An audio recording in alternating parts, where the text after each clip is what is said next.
takes work, and showing up at events like this is how you do that work.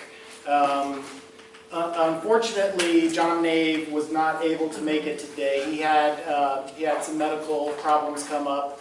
He wanted to come out, but his doctor and his family and we told him just stay home and rest. So, but he really wanted to be out here, and he definitely wants to come out in the future. So, for the organizers in the room, definitely keep the Kansas AFL-CIO in mind when you're planning your events, because he'd love to be out here to talk to folks.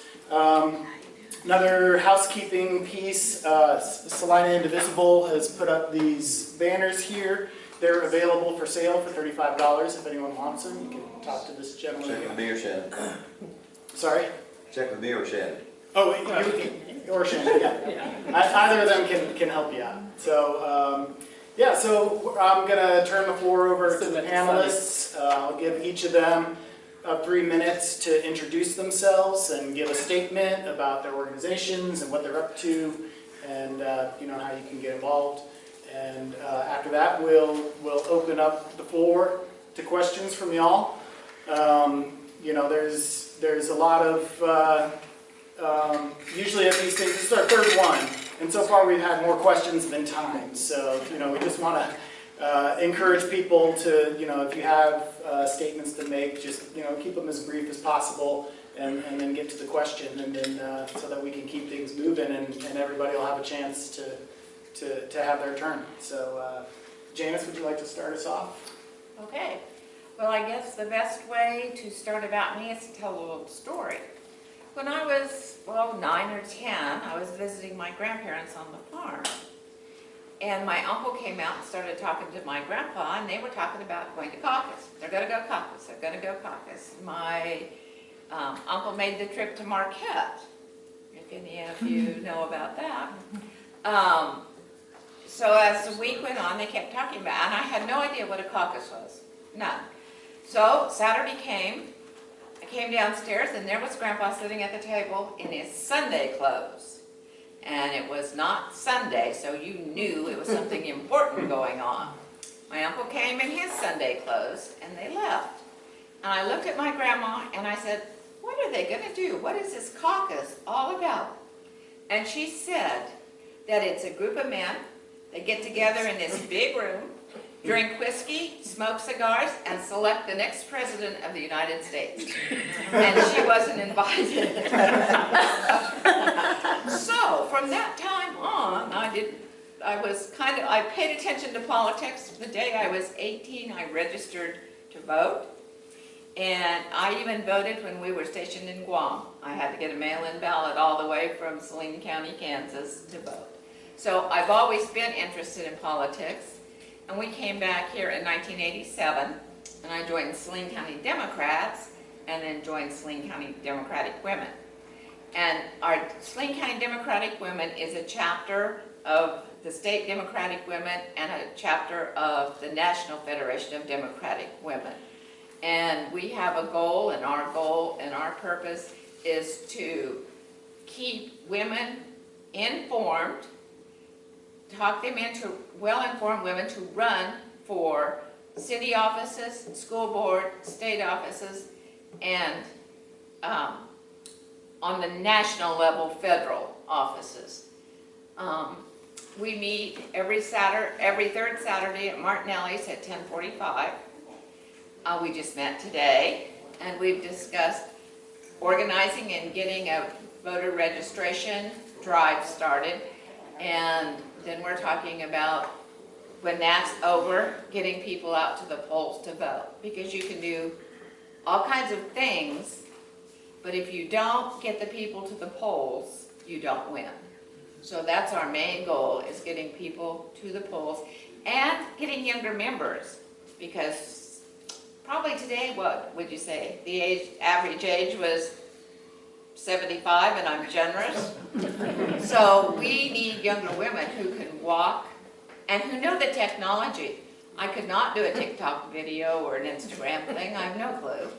So we need people that are the age to get, oh, and we had a huge discussion about Venmo. So We need young people that are tech savvy and can help us get those people to the polls to vote. Thanks. Go ahead, Sandy. Hi, I am Sandy Beverly, and I am currently the chairperson of the Saline County Democrats.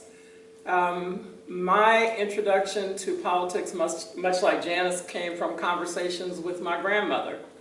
And my grandmother was a staunch and fervent supporter of John F. Kennedy. He was one of the few people that, besides Jesus hanging in her kitchen, there was a picture of John F. Kennedy. Oh my God. And I vividly remember, I'm a military brat, so I vividly remember being in St. Louis where my grandparents lived, and I had come home from the hospital from having my tonsils taken out.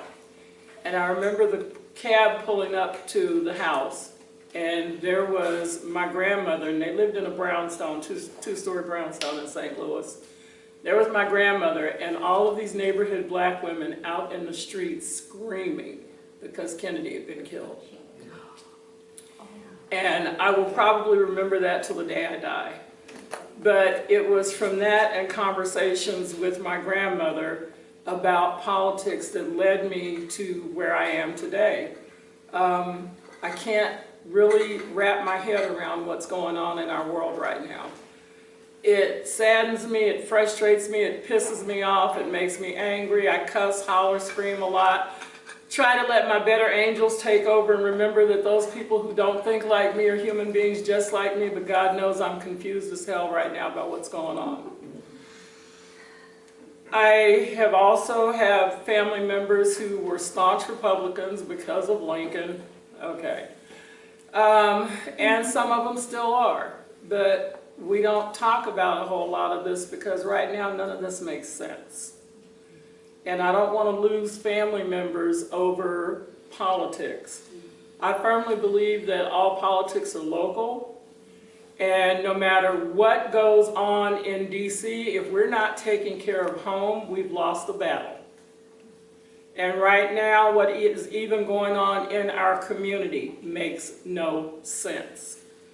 So, that being said, in the Saline County Democrats, our purpose is to get funding to people who are wanting to run as a Democrat in Saline County. It's hard, it's difficult. Sometimes we feel like we're out here by ourselves. So it's good to see people come together with some similar thought processes who can maybe help put a foundation up under this and turn this world around. I don't know how many of you are Hamilton fanatics, but I have a granddaughter that lives and breathes the whole play Hamilton. Right now, what is constantly playing in my head is the world's turned upside down, because that's what it feels like. So I think that our responsibility at this point is to get it right side up. We meet on the third Tuesday of the month, last Tuesday of the month, sorry about that, at 6:30. Our office is at the Temple, which used to be the Masonic Lodge. It is at the Temple. The state Democratic Party pays for us to have an office there, so we do have a formal office and places to meet. We welcome anybody and everybody because we cannot afford to put like-minded people in a corner and not listen to them. We have got to figure this out, and we've got to figure it out where the majority is being taken care of and the minority is paying their fair share. All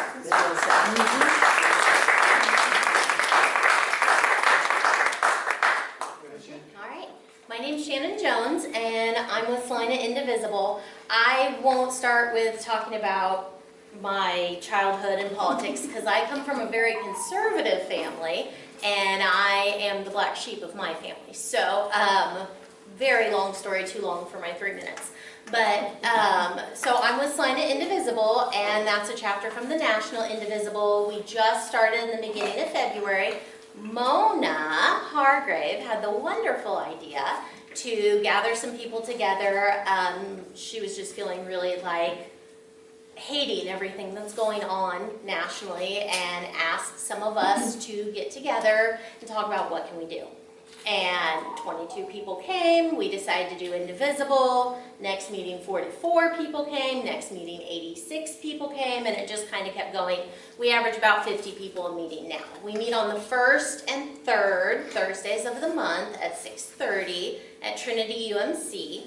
And we have done a town hall. That was one of the first major things that we did. We invited our lawmakers, and none of them came, but Cindy Holscher did come and spoke with us, and that was really good. And then we have been to protests. We partnered with the Push Pack to work on the billboards that have been going up around the state. And then I had the brilliant idea that we decided we should do yard signs. And I thought, well, Saline County, like maybe Lynchburg, we'll get a couple there, maybe we'll get a couple in Abilene.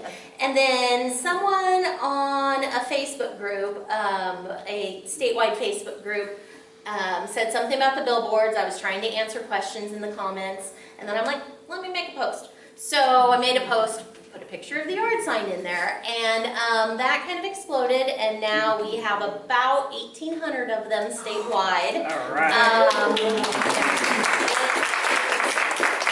It was not what I thought I was going to do with my summer. I'm a teacher, so I'm trying to wrap it up now. But we also, and they're in about 60 counties. It's over 60 counties right now that have them. We've gotten them all the way out west. We haven't shipped a single one yet. It's been kind of a Pony Express where it took them to Wichita, and this girl took them to Iola, and then they made it all the way to Cherokee County, which is in the very corner of the state. So, and that's been really encouraging for me. Like, just doing all of this, I didn't plan on putting so much time into it, but it's been really wonderful because I've seen there's more people out there than I thought. There's people in every corner of the state. There's people who feel like I feel and want this change, and it's not just me. Which I know logically it's not just me, but it's hard to think that sometimes, to think beyond and think there's more people out here who are fed up, who want change. I have a friend in Topeka who has been helping me get signs there and out and about, and she went to the version of this last Saturday, and she said afterwards that she had a Republican couple come up and buy a sign, one of the signs from her, and say that they were done with the GOP. And that made me happy. I thought, this isn't just one party. This is human decency, and we are tired of what we're seeing, and we want change. Very good.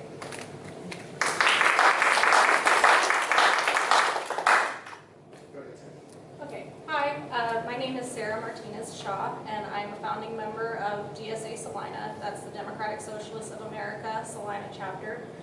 I also served on the steering committee for the first 2 years that we were in operation, which began in 2022 there were only about 8 of us then, and now we've grown to over 40 dues-paying registered members, which doesn't sound like a lot, especially compared to the 90 people at your meetings and stuff, but it is, for a socialist group in Kansas, it feels like a lot of people. So one of the first misconceptions that people have about us is that we are affiliated with the Democratic Party because of our name. But Democratic in our case refers to our principles and the procedures that emerge from our principles. We are not actually affiliated with the party, though we do work more closely with the Democratic Party than the Republican Party. But what it means is that we act through member consensus, and we are led by elected officers who are subordinate to membership and have to carry out the will of membership. So obviously socialism too is a concept that's really poorly understood in America. But for me and for DSA broadly, what socialism means is that we're striving for a society run by the working class towards justice and equality on the level of the workplace up to the government. And I think when you put it that way, most people, more people than you would expect, agree with the tenets of socialism. They agree that teachers and nurses and the people who build in our country and who serve our food and who clean our cities, that they should have more power. And more power certainly than they currently do, but also more power than the ruling class that only benefits from our labor. And we already do have a lot of power when we work collectively as the working class. Every social issue that every person in this room cares about, from immigration to reproductive rights to trans rights, all of them could be addressed by collective worker action. But we are intentionally kept isolated from each other and ignorant of our power so that we never use it. So DSA is, to me, it's a vehicle for political education and community connection to lead our members toward empowerment and solidarity. Because I believe that the members of the working class are creative people and smart people and strong people, and we can change the world. So if you want to be part of changing the world, we meet in this room every first Saturday of the month from 3 to 5. Right now, a lot of our work is going towards community response for against ICE, and that's a lot of the focus of our meetings right now. And yeah, so that's it. That's me. Thank you.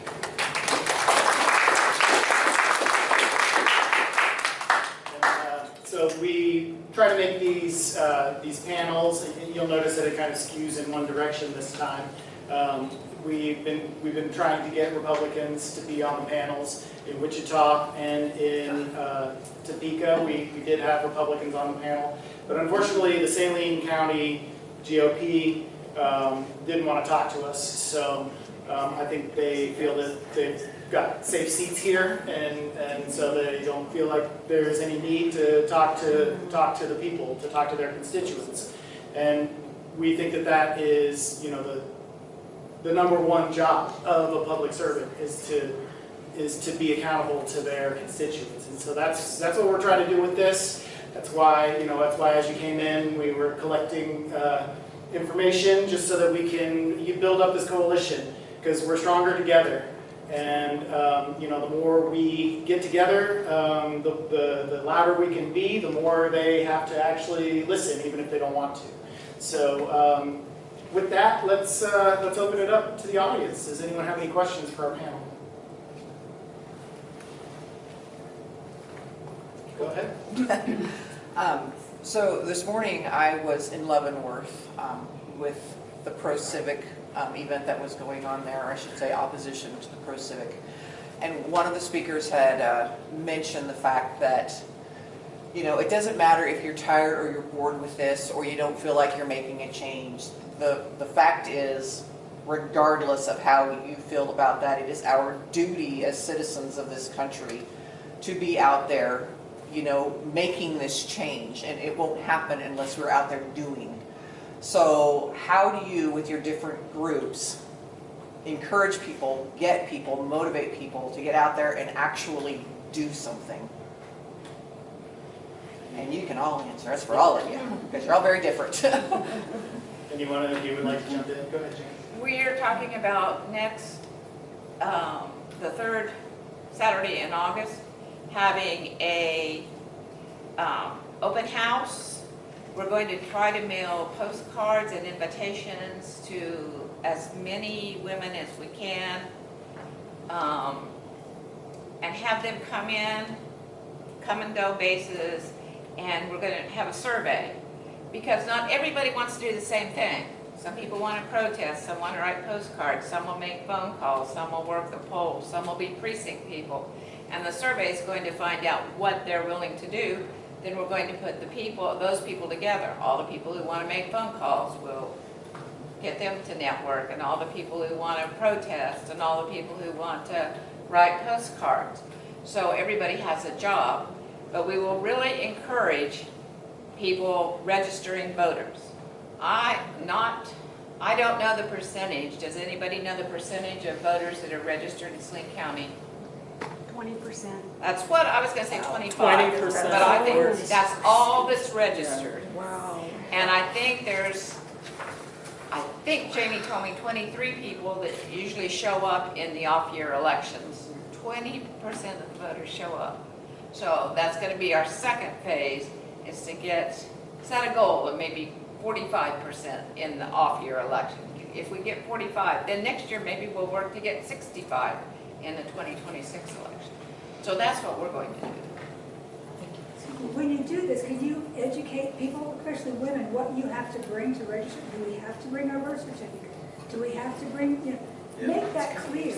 Yes, It's very confusing. So when you do that, is that something you're also thinking about, educating who goes around what? Can you Right. tell them? right.